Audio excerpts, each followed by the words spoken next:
Computer yet. Hello, everybody. My name's Lawrence O'Brien from the International Dublin Writers Festival, and here we have the wonderful Sean Murphy, whose bio is actually spectacular. Okay, a spectacular bio. I'll just give you some of the highlights. Founder of the nonprofit 1455 Lit Arts and directs the Center for Story at Shenandoah University, publishing fiction, poetry, reviews of music, movies, and books and essays, appeared on NPR's All Things Considered, quoted in USA Today, the New York Times, the Huffington Post, Forbes, and Ad Age, longtime columnist for Pop Matters and Salon, the Village Voice, New York Post, and on and on. Just a spectacular bio. And I've only really just touched the top of the iceberg. So it's great. And what we're hoping to talk about today and hoping you get out of this is stuff about the intersection of creativity and technology. The world is evolving faster and faster underneath our feet. And it's just like going wild with technology. Is it better or worse? I'm not sure. Okay.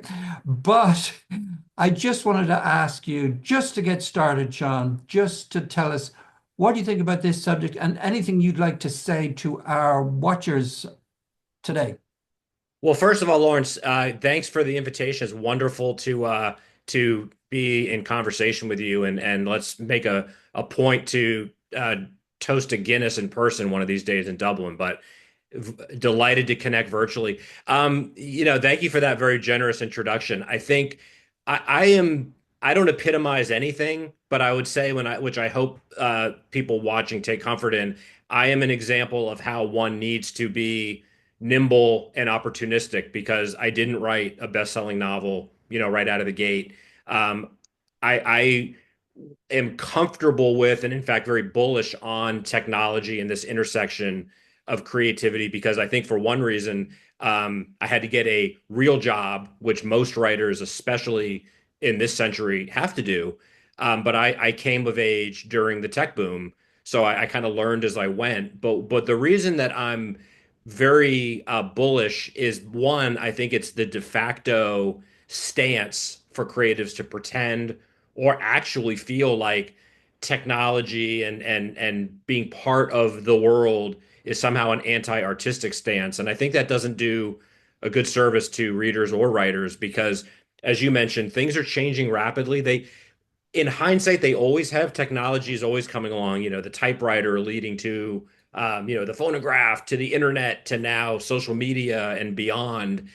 But for any writer in this very crowded kind of intellectual space where there's so much content, to even have a chance to connect with potential readers and other writers, one cannot afford to be aloof. One cannot kind of hold oneself up in their private space. I think we all can and should go wherever we need to be peaceful and productive. I endorse that. I try to do that myself. But in terms of outreach, the world is very seldom going to find you and discover your genius. So I lean into, rather than being afraid of or suspicious of some of this technology, it is enabling, it levels the playing field and at least gives the opportunity for any storyteller to create a blog or a website and have a chance of engaging with audiences. So if you've got specific questions about that, I hope I'm conveying writers need to be productive and get the work done. That's always the central, mission. But as it relates to technology, I think we have these tools at our disposal that we can use to our advantage when we're able. Yeah, absolutely right, 100%. So for fiction, I've often talked about the idea of the extended novel, which is you have your novel and then you have pieces on the internet. You have blog posts about your novel, you have a map somewhere, and you've audio files. So this is an extended novel. And no, I don't think that's done. I don't think that's taken off really, that idea, but it's something authors do, which I've done. And I think it's a way to put our creative juices somewhere else, to do something more than just the novel itself. What do you think about the extended novel? I think it's brilliant. Again, I think it all depends on what the individual feels comfortable with. Certainly, one size does not fit all, but I think what we most of us can agree in 2025, the mechanisms for marketing and PR, the opportunities for a publisher, even a big one, to send you on a book tour, give you a very generous advance, help promote you at whatever stage of your career. Those opportunities have always been scarce, but they're dwindling for a variety of socioeconomic, political those opportunities we will look back on and say that was the golden era. So again, I don't think anyone, unless you're, and more power to anyone that can write a New York Times best-selling novel that gets made into a movie. We all want that. But if you're not good or fortunate enough to have those opportunities, the best course of action, and I also think that this is a antidote against despair and apathy. Be active. Help your readers discover you. If people like to listen as opposed to read, having an audio book is a brilliant way to offer them an entryway to meet you. Having a blog is a free, accessible way for a writer to get their voice out there. And again, you never know what kind of connections someone might see you on social media and retweet or repost, and suddenly you have access to an audience. So again, I look at these opportunities as, for better or worse, I think we can agree it might have been easier to carve out a career in the 20th century, but if you weren't fortunate enough to get that book deal, your work would languish in your drawer. Whereas now, at least, if you want to self-publish or you want to start a blog or you want to do any number of things, collaborate, go to a festival like what you do, there are just so many opportunities that didn't exist before. And I just encourage everyone to kind of take the reins as much as they're able and do what they can to dictate their own fate. You're not now beholden on a gatekeeper in New York that decides your novel's worthy or a great review in the LA Times. You can put it out there and see where it lands in the world. And there's tremendous success stories of people that are in all different ranges of how they engage and what levels of success. Even having a best-selling book might not be the ultimate path forward. You could get a Netflix deal, or your Substack suddenly has thousands of subscribers. So I think that it's a great time to be a writer and a storyteller, just because there's more ways to have outreach. And I think all of us want that autonomy, even though it's always been challenging for any of us to make a career. I have this vision of 50 years from now where the great AI machine will take every book written and turn it into a movie in seconds flat, which perfectly animated, real human, they'll call it. And so our books will in the future all become movies as the spaceships take off across the universe. They will be able to watch all of our books as movies, TV series, perhaps in extended versions, or do the archaic thing and read. Okay. But creativity, so I think every book could end up being a TV series just because there'll be an incredible demand for, in people traveling across the stars, there's going to be incredible demand. So let's talk about the elephant in the room. Okay. You know what that is, don't you? The funny thing is there could be the way the world is right now, there could be any number of elephants, but I think I know what you're going to ask. Okay. AI. Yeah. Okay. AI. AI. AI. Okay. So I've tested, I like technology, so I've tested and tested it, and okay, it's good at bringing up a save the cat plot line and a comparison between an Athenian plot line, and gives you some suggestions for character development, okay? Yeah. And it's good at that sort of stuff. Okay, let's set aside marketing, but it's good at it can remember all the plot lines ever devised and give you plot lines. Okay, but so I've tried it and I've tried it, and then there's something about it. Okay, there's something about the plots as if they're a bit hollow. Okay. As if, okay, it'll give you 10 plots, or you could ask it for 20. In fact, it'll do 50. but it Yeah. just feels something feels a bit hollow, a bit off. Okay, so I haven't been able to actually write anything from a suggested plot. Right. Is that me? Have I got a problem? My take on that is very simple. How could it not be hollow? I think the one thing, the through line throughout human history is art and story uh, is a human act envisioned and executed by a human, meant to be delivered to other humans. That is the impulse to create. That is the impulse to connect. And that is what captures people's fancy. So when we're talking about AI or really any shortcut, and the shortcuts have always been out there, whether they're how-to books or, a person on the internet saying, I'll help you write a bestseller. The reality is writing is hard work. It has to be original. It has to come, in my opinion, from some foundation of authenticity, an attempt to put one stamp on a theme that might be centuries old. I mean, Shakespeare was repurposing plays. So, in a sense, some people have accused him of plagiarizing. We don't remember Shakespeare's work because that story had been told before. It was the way he told it, the way those characters come to life, the way they endure centuries later. So I think what will save us from AI and some of this hysteria is computers will never be able to do what humans do because they're not humans. But I think also human beings want to hear from other people, which is why art matters.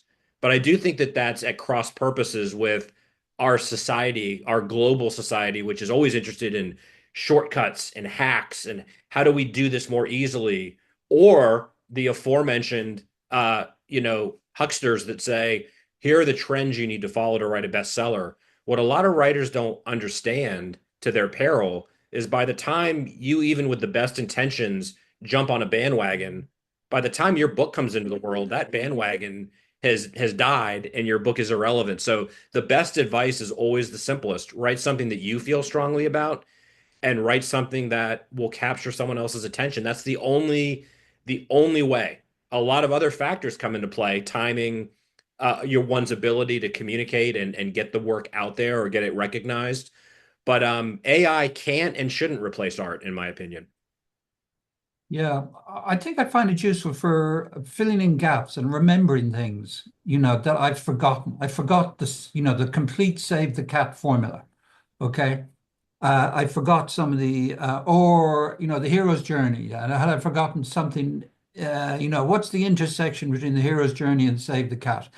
It can give you some of that and remind you. It's like a very good, I don't even read Salstein. It's like a very good development book you can pick up and Yeah, say, oh yeah, have I missed something in a plot? But it still doesn't mean that you're going to follow that plot. It's just right. like it's a something to maybe it's just going to be a something to bounce ideas off, like a bouncing partner. One of those we used to have. Sure. Yeah. In fact, I think you bring it full circle, which is I think as it relates to technology in general and AI in particular, these are tools. And for the writer, we need not shy away from any opportunity to gather information, consolidate research, have a document that enables us to get more quickly to the work that needs to be done. I think that's why I said I'm bullish on technology in general, in the sense that anything that can assist the writer is inevitably good. But I think ultimately, why do the work if what you're putting into the world isn't ultimately one's own vision? And I would even go further and say you do follow a formula or use AI and it threads the needle and becomes a bestseller. I would ask any aspiring writer, is that the goal? If the goal is to make as much money as easily as possible, if you can do it through writing, I mean, more power to you. But there's a lot of other career fields that you probably have a better chance. But even if you got the dough and got the book published, would you feel a sense of achievement? And I think what connects us all from storytellers of the past is there was something invested, there was a human investment in the process of writing something, whether it's a poem or a song or a novel, and other human beings reading and responding. that's what it's all about. I think anything else, even if money is involved, is going to leave one feeling hollow. So I came of age in a time when the internet was the next boogeyman, and that was going to ruin writing, and it was going to ruin everything original. It didn't. It was a tool that we used so we didn't have to go to the library and check out a book. We were able to have access to all this unbelievable free information. Um, I think that's all a good thing, but the writer should use these as tools in their kit, but the real stuff happens up here or here. Yeah, I think you're right. It's and that process of rewriting, of course, which is writing, is something which humans do because when you don't feel that it's right, okay, when you don't, and still you don't feel it's right, and it could be anything, could be something about the words, the play, there's something. So that's really important, and that's a human skill, rewriting. I seem to notice that people are editing and proofreading with their AI, with their favorite AI buddy. What do you think about all that? People editing and proofreading, and Again, I think if there are any ways to help any individual storyteller facilitate the process, it's a way to avoid writer's block or just being consumed with doubt and fear. Anything that's a jump start or as an assistant, be it technology or another reader or writer, all of that is data and feedback. I think that all feeds and primes the pump. But I'm always encouraged, like I'll say whenever I see a behind the scenes interview with a director or an actor, or when CDs were popular, we started getting the outtakes from the albums, and you hear gods like the Beatles agonizing over the 50th take of a song, and it's just a reminder that this is hard work, and even those that did it at the highest levels struggle to get it out. And that's not to romanticize the struggle or the hardship that so many artists have traditionally faced. It's more, to me, a reassurance that if this was easy, anybody could do it and anybody would do it. I think what makes art a very noble endeavor is it's fraught with rejection. It has to mostly be done in solitude. And the end result is something that enlarges one's own journey and maybe helps connect or ease or encourage another person's journey. To me, that's the magic, and that can't come from a computer or a very smart digital model. That process of finishing the work and then connecting the work outward through time is a very human endeavor. And I think 100 years from now, there'll be newer technologies, but people will be having this same conversation. just to add to that, I used for a while, I paid for an annual subscription to I won't name it, but a service which looked at your work, Yeah, your novel, and gave you in a side panel about 50 suggestions as to what was missing between copy editing and theme and other suggestions. sure. And I actually had to turn it off. Okay. I had to turn it off and forget about the money because it was just overwhelming. I found it overwhelming. Now, I don't know if that was me, but when somebody comes to you about your work and then they plonk down a list of 50 things, Right. okay, that you that you that you need to adjust, okay? Yeah. And then there's a something about if you're an editor at some big publishing house and you've just been given a deal, right? I'd Yeah. be going through those one at a time and very carefully, okay? But when you're an AI assistant coming to me with 50 things, okay, which I know you could be, I mean, I'm weighing up number one, is it right? First of all, I have to assess, has it got it right? I Yeah. would trust an editor from a big publishing house that they've probably got a good reason to put that in. What do you think about those? Have you ever tried any of those tools for assessing your writing? I haven't, but again, I would say I'm a little bit ambivalent about if it's something that a writer finds helpful or constructive. I certainly would never discourage anyone from, any pathway, whether it's getting an MFA or being part of a reading writing group an online, and speaking of technology, we can have online Zoom, writers groups where people offer critiques. I think anything that helps the writer become better at their craft and tell better stories is fair game. But I do think the fundamental question for any storyteller, at least from where I sit, is what are you doing this for? What is your goal? Is your goal to write the best story possible? Is it to facilitate a movie deal or a bestseller? I do think there are different pathways depending on what your goals are. But what again, I'm always encouraged by is while we do have certain formulas, right, for a best-selling, say, romance novel or action movie, there's a certain formula one can follow. But how much amazing work that resonates through time was unpredictable and came out of nowhere. It wasn't made with an eye on what was popular that year or what they thought an audience was going to be interested in. So for every bestseller we see in a given month or week or year, there were thousands of books that editors picked thinking they were going to be big hits that weren't. So I think the statistics are if you follow your own vision and believe in it and are doing your best to try to read something that you'd want to write something that you'd want to read, your chances of connecting with people are much better. So all the way around to really answer your question very clearly, I don't personally think there's a problem with using any of these tools, but I think a writer needs to develop that confidence that they know at a certain point. These are 15 different suggestions of how this could go.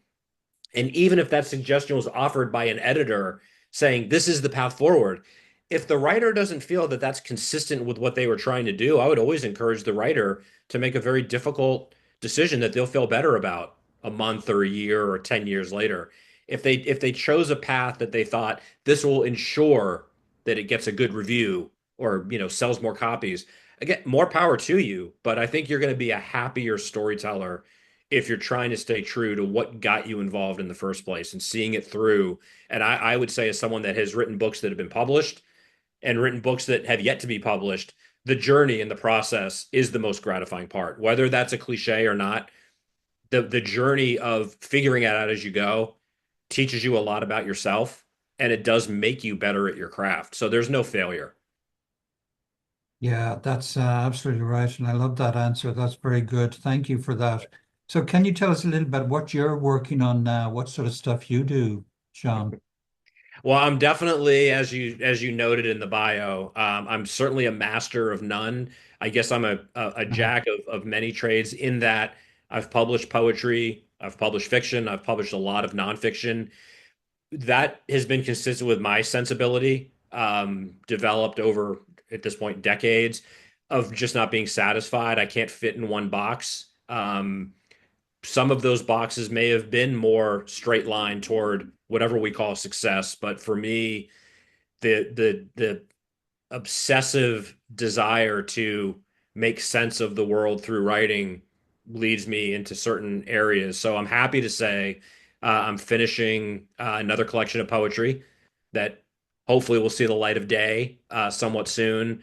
I'm also working on a nonfiction extended meditation on storytelling that takes a lot of things we're talking about today and is trying to take a look at technology, the academics, the business world, and the creative life, and talking about why story matters, why it's difficult but rewarding and fulfilling, and how we might be better storytellers. Because I think, however deluded I am, I refuse to become cynical. The work I'm doing, both as a writer and someone that tries to advocate for stories, whoever they're being written by, is if we're telling better stories in the literal sense, our politics will inevitably be better. Our capacity for empathy will be stronger. Our ability to connect and feel less alone will be important and improved. So I'm working on, it's a work in progress, but I hope to finish that this year. And if it gets out into the world, wonderful. If it doesn't, again, I'm trying to share pieces on my Substack and my blog as I go. Um, and that is keeping me active and keeping me always more focused on the future than past successes or failures. And there's been a lot more failures than successes. Well, I think that's true of all of us. We fail consistently and hopefully better constantly. Right. One of the things I've been interested in is the placebo effect and how it applies to literature. Mm. So we get told that such and such a book is good, and there are various biases that come in to what we're told, of course, by the judges who decide in the Yes. literary journals or the press or the media what is Yeah. good. And of Yeah. course, then there's a whole cultural thing going on about stories that support the hegemony or don't support the hegemony, you know. And so that idea about placebos, we're told what is good, we're told what is good, what is a good story and what Right. isn't a good story. What's your take on placebos, where, the literary placebos were given? Too bad we don't have all afternoon. I have a lot of thoughts, but I love the question. I love the topic. I would say I just said the C word, cynical. I think a healthy amount of Orwellian skepticism is always helpful. One of the great American cliches that I think is a global truism is follow the money. Why are certain works being promoted? Who are they being promoted by? What is the track record of the promoter and the person being promoted? Are we being sold a book that an editing, a publishing house has a lot of money riding on, and therefore they're using their connections with gatekeepers to put out that product because all their eggs are in one basket? Or are these coming from outlets that seem to have no specific bias or mission, and all they're trying to do is expose good works to the world? I think we can be wary about who's doing the recommending, which is to say, I think good reviews in reputable journals and magazines and newspapers are always worth considering, but they are absolutely not the ultimate arbiter. And to bring us back to technology, one of the things, again, that I feel is very welcome in the 21st century is the internet and digital connectivity and the various sites and blogs and even Amazon allow less gatekeepers to hold sway. So maybe going to Amazon and seeing a real democracy of opinion and seeing what's resonated with people that aren't being paid for their opinion. You usually can tell the ones that are not genuine versus the ones that is a real reader responding and is not being paid or being published to promote their views. There's something about democracy in action there that I find very refreshing. And again, that's comes back to what I said at the very outset. Lest I sound too Pollyanna-ish, I think there's real opportunity to find a genuine audience. And we have democratized content so that there's more of it than there's ever been. And I think that's daunting for all of us. There are more blogs, there are more journals, there's more words out there, but you have the opportunity to reach readers and fans where before you was largely contingent on if you got the review in the particular newspaper or journal that made you. That's no longer the case. So as I think I already said, aspire to get the New York Times review. We all want that. But if you can't get that, understand that most of us won't get that. But that doesn't mean that your book or whatever you're putting out into the world will sink or swim. There are so many opportunities to engage. And what I love about the internet is back in the bad old days, a book went out of print and it was gone. You put something out into the world, whether it's on your blog or a self-published, digital version on Amazon, someone could discover that 2 years later, 20 years later, 200 years later. And I find something very encouraging about that. The world will not forget you. That's wonderful. I think you're absolutely right. And that was a brilliant answer. The democratization of the placebo. So we're not being forced Yeah. to take things, look at the reviews, look at the democratic process happening on Amazon, I think that's a brilliant answer. Thank you. It's perfect for that. Good. So, to anybody watching, I hope you've enjoyed that. I'm going to stop the recording now. I hope you've really enjoyed it. I certainly enjoyed that. It made me think a lot about technology and creativity. I hope you've got something from that. Thank you for watching. I'm just going to turn off the recording now. Thank you again for watching.